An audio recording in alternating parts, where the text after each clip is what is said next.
El Señor esté con ustedes. Y con tu espíritu. Lectura del Santo Evangelio de nuestro Señor Jesucristo según San Marcos. Gloria a ti, Señor. Un día en que los discípulos de Juan y los fariseos ayunaban, fueron a decirle a Jesús: ¿por qué tus discípulos no ayunan como lo hacen los discípulos de Juan y los discípulos de los fariseos? Jesús le respondió: ¿acaso los amigos del esposo pueden ayunar cuando el esposo está con ellos? Es natural que no ayunen mientras tienen consigo al esposo.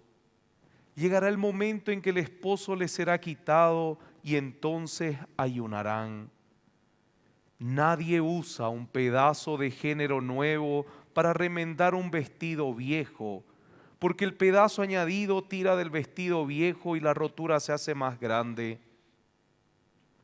Tampoco se pone vino nuevo en odres viejos, porque hará reventar los odres y ya no servirán más ni el vino ni los odres. A vino nuevo, odres nuevos. Palabra del Señor. Gloria a ti, Señor Jesús. Pueden sentarse, queridos hermanos. Esta imagen del vino nuevo, de los odres nuevos, de la ropa nueva unida a la ropa antigua, es muy común que nosotros la tengamos, porque creo que la hemos escuchado y es una forma de que se nos queda más fácil que otras formas en las que nos presenta el Evangelio, así como las parábolas. Son imágenes que se nos quedan mucho más fáciles que otras. El problema es cómo lo aplicamos. ¿Y qué es lo que el Señor quiere aplicar en este momento? A ver, póngase a pensar. A Jesús lo tenían como investigado.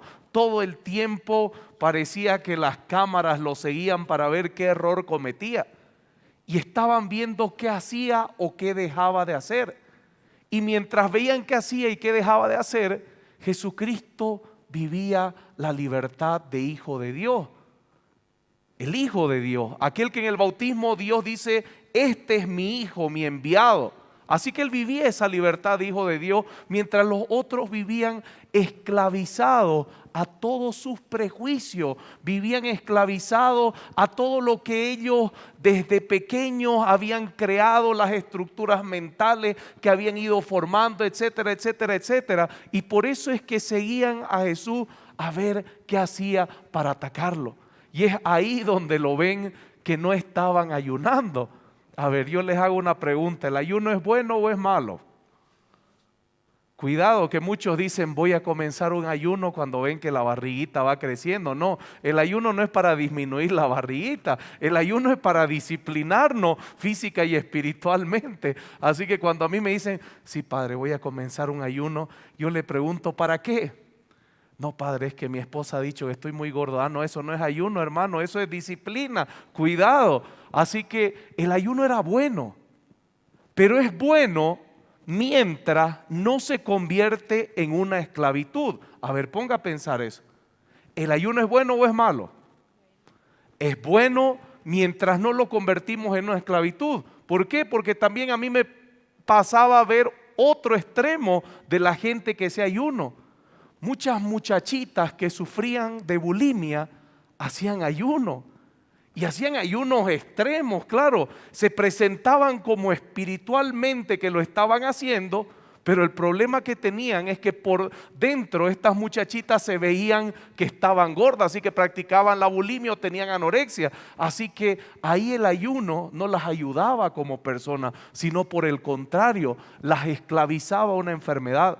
Esa es la libertad de Jesucristo que quiere enseñarnos en todo momento. Esa libertad de hijos de Dios que, queridos hermanos, Él no se dejaba atar por nada. Él era la libertad que mostraba a los demás en todo lo que hacemos, porque nosotros podemos crear, en vez de libertades en nuestra vida, y estoy hablando de sanas libertades, podemos crear esclavitudes. Por ejemplo, cuando nosotros en nuestra vida de fe nos gusta rezar el rosario y otras personas no lo saben, nosotros nos enojamos con las personas. ¿Cómo no vas a saber el rosario? ¿Qué católica que sos? Que no sé qué más. Le estamos imponiendo una esclavitud en vez de darle una libertad diciéndole, no te preocupes, tranquila. El rosario es sencillo. Esto es así, así, así. Mire la diferencia. Mire la gran diferencia. O si no, cuando alguien no comulga.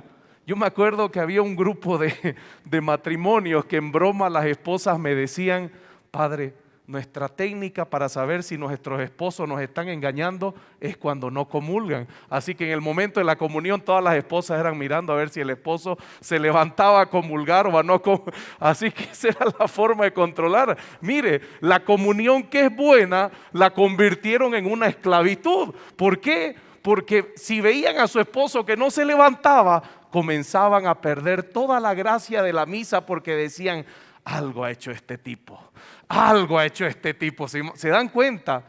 Cosas buenas nosotros las transformamos en esclavitudes.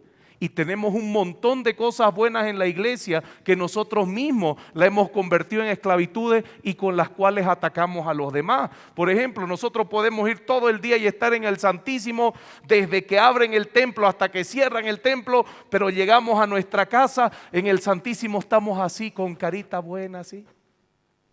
Hasta podemos suspirar. Pero llegamos a nuestra casa y nuestra boca se abre solamente para maldecir, para decir malas palabras, para las cosas buenas las convertimos en esclavitudes. Y eso es lo que Jesucristo les estaba mostrando. Si están con el novio, ¿por qué tienen que ayunar? Si están celebrando el gozo de estar con el novio, ¿por qué tienen que ayunar? Y la pregunta venía con maldad, la pregunta venía con prueba, la pregunta venía con prejuicio. Estaban esclavizados a una práctica y no estaban viviendo el tesoro de la práctica. Por eso es que en la primera lectura en el libro de los Hebreos nosotros escuchamos cómo en Jesucristo se da este sacerdocio. No se da como si el Padre le hubiera dicho, bueno, ahora tú tienes que ir y morir a la tierra para que todos se salven. Imagínense. Por eso es que hay mucha gente cuando hace este análisis de Jesucristo que murió por todos nosotros. Oiga, qué padre más sádico que es el Dios Padre, ¿no?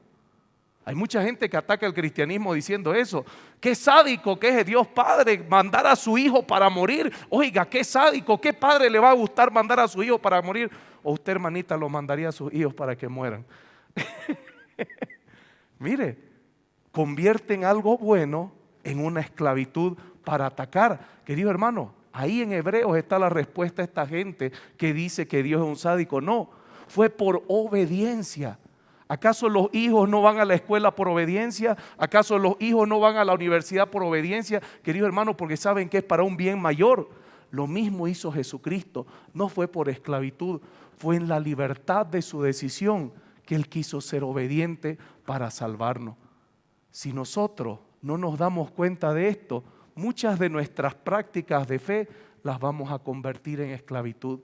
Y por eso es que luego las nuevas generaciones ven la participación de la misa o de las cosas de fe como algo malo, como algo pesado. ¿Por qué? Porque se le hemos impuesto como esclavitudes y no como libertades.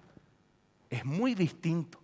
Jesucristo nos enseña que el ayuno no es una esclavitud, es una libertad para que nosotros crezcamos. Y de la misma manera, todas las prácticas de nuestra fe tienen que ser una libertad que nosotros enseñamos a los demás para seguir creciendo. O si no, cada vez la gente va a decir, no, ¿para qué voy a ir a misa? Todo lo ven malo ahí, todos somos malos ahí. Por eso es que yo les digo, el primero malo acá soy yo, así que no se preocupen, no estoy hablando de ustedes, estoy hablando de que el más pecador acá soy yo. No es que se vea todo malo, es que tratamos de luchar contra todo lo que hace mal a la humanidad. Y cuando entendemos eso, nos damos cuenta del bien que Dios quiere hacer en nuestra vida y el bien que quiere hacer con todos los que están a nuestro alrededor. Amén.